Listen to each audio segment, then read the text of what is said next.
So welcome to this session. My name is David Marshall, and this is a session with Aaron, who I've known since I was 3 years old, when he was teaching me my dreams. I've got a very strong awareness of that. Just eating some breakfast here on a lovely Sunday morning, a bit of scrambled egg on toast, and I felt Aaron was around.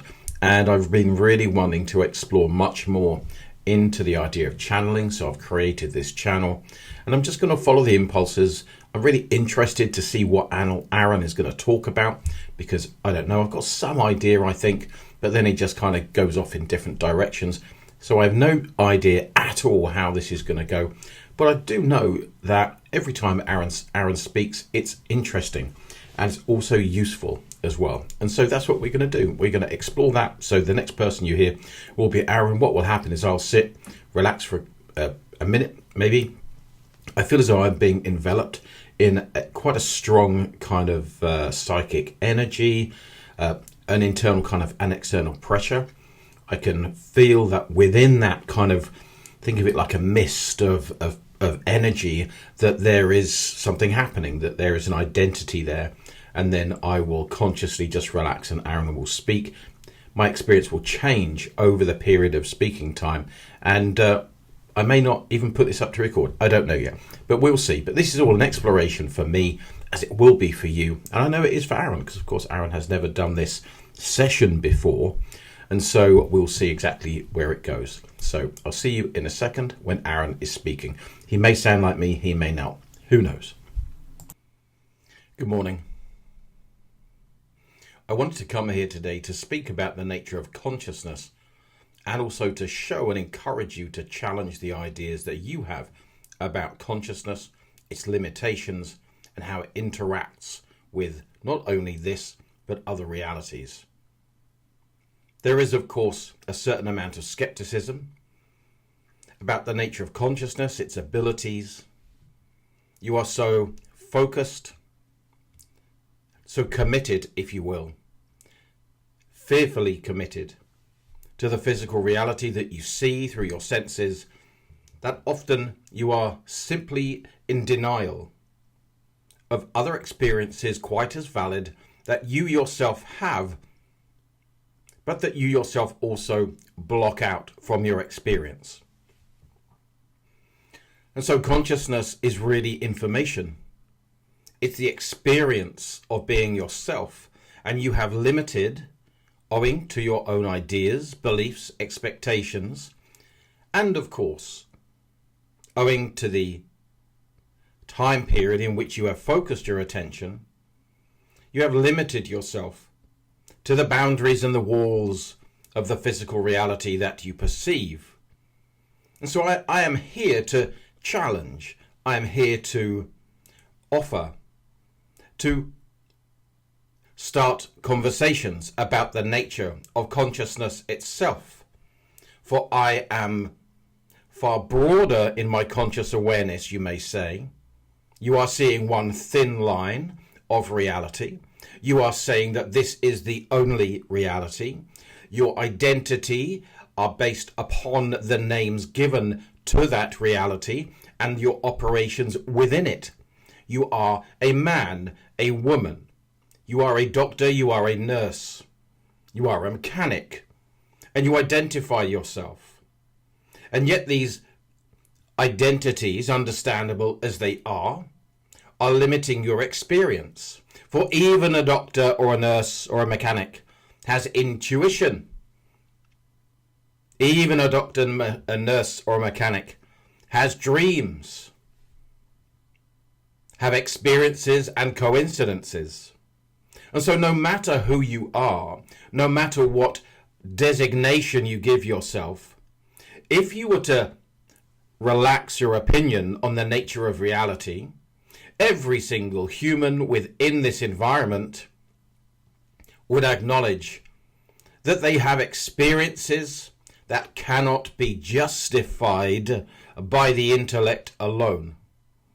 And yet you rely, of course, on the intellect, because you have been taught that the intellect is the one and the only, the king and the queen of reason and understanding.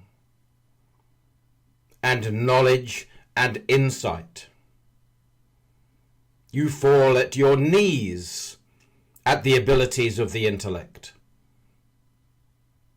And yet you are disregarding a far greater portion of yourself in doing that. For the intellect is one small portion. It is like one seed of a vast tree. One tiny portion, one leaf on one branch of a huge tree. And you are unwilling, owing to your education, owing to your fears, you are unwilling to drop the intellect as the king and arbiter of wisdom and allow other experiences to fill the gap, so to speak. When you stop relying upon your intellect to provide every answer, other portions of your identity will flow into and support you within physical reality. And so this is the journey of awakening. There is, of course, no end enlightenment. This is a product of the intellect again. And so imagine that you are simply on a beautiful journey, traveling through lives and universes, learning, gathering information, making relationships, facing challenges, ultimately expanding your own knowledge of yourself and reality as you journey. And so the endeavor that we are embarked upon is an exploration ourselves. The journey of David putting aside his own personality to some degree, trusting and following the energy of my voice, is part of his journey. Now you may say, as you listen to this, but we live and we die, and there is nothing more. Or you may say, I am spiritual, I believe that there is more. But until you allow yourself to fully adopt an internal position where you place the intellect at, say, 30% of your decision making and interaction with your reality, rather than 100%, then you will never gain the experiences that are available to you that you say often that you want to have. Individuals say, I want to know my purpose. I want to know where I come from. I want to know other lives. And all this information is available to you, but you block it out owing to the near hysteria of solely providing focus and attention into the physical reality and thinking that by doing that you will be able to gain the answers from outside of physical reality. So what is the journey I am inviting you to take, the journey that I am on, the journey that David is on, the journey that you are all on, whether you know it or not? It is to place the relevant reality in which you find yourself in context of your broader consciousness. By doing that, you find the intersection point, if you will. You find the place within yourself where you meet this reality. Now, of course, you have been told you create your reality, which you do. just as you create a dream, a state of consciousness. But there is a point where you meet and you intersect, where the operator and the operation becomes one. And so this can only happen when you allow your intuitive wisdom to develop, where you allow yourself to disengage, not completely, but remove such a strong focus of the intellect and engage your intuitive wisdom and begin to follow that guidance. Because your intuitive wisdom, the impulses that you feel internally from outside the intellect without proof given by a physical reality, builds trust within the individual. It engages in the intuitional skill set, the inner senses that are available and constantly in action, and then a willingness, a commitment is needed to follow. And remember, the ideas that you have, the spiritual ideas that you have, are all so subject to the intellect. If you say, I can only go out when the moon is full, I can only create well and be healthy when the star sign of Aries is showing in the physical sky, that is purely intellectual and has nothing to do with fundamental reality.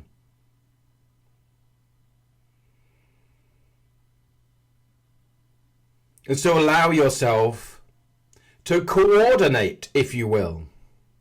Think of yourself as an artist, an organizer of consciousness rather than a person,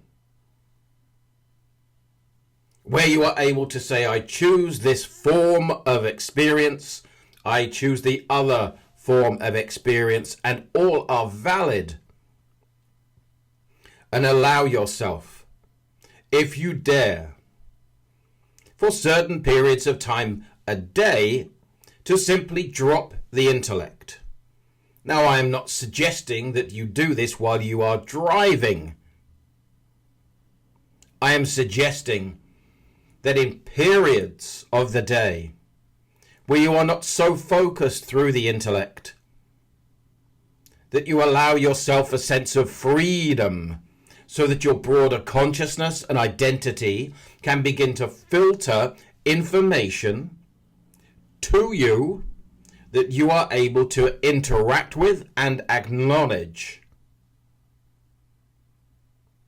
And by doing so, you will begin to learn that your identity is trustworthy outside of the intellect, outside of physical reality. That your identity that has formed physical reality for you, the identity from which you have emerged into physical reality, is trustworthy. That you have friends, if you will, supporters cheering you on. And the sense of this will allow you to avoid loneliness. It will allow you to create an experience of optimism and joy and excitement. For you will feel the depths of your identity in much more complex but reassuring ways. You will feel the broadness of your identity that spans physical reality, that spans the lifetimes in which your personality has other lives, that spans multitudinous, limitless realities, and you can gain an essence of that feeling. It will nourish you. It will feed you far more than any food. It will create a healthier body. It will allow you to interact in new ways and make your life easier. Because by denying this broader identity, you are simply making life harder. And no matter how spiritual you regard yourself, until you expand your conscious experience outside of the beliefs of religion and the New Age that have echoes of truths but are not fundamental reality, once you drop the names of the various types of energy that you identify, when you stop blaming the movement of the sun and the moon and the earth upon your ills, then you will enter an experience that is far more productive, powerful, gentle, loving,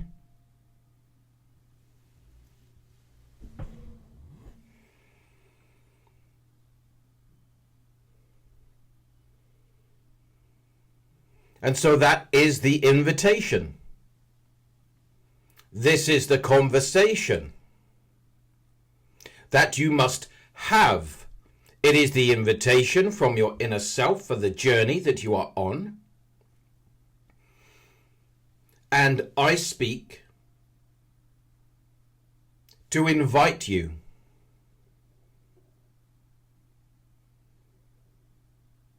my own journey is the same as yours.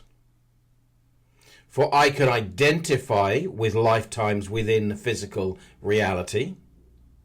I can also identify personalities that you would regard as timeless, ageless,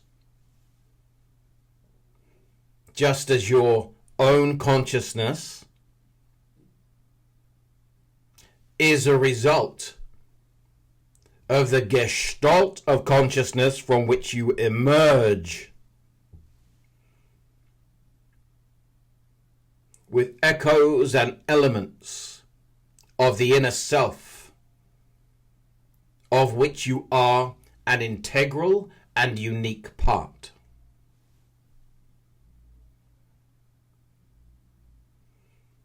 And so in this experience of expressing these ideas, of adding these videos, translating them into text, my own voice is heard, my own creativity is experienced and expressed.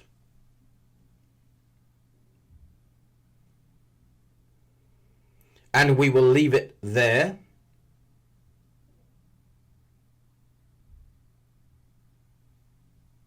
And if you wish to join this journey, you are welcome. And if you do not, you are welcome.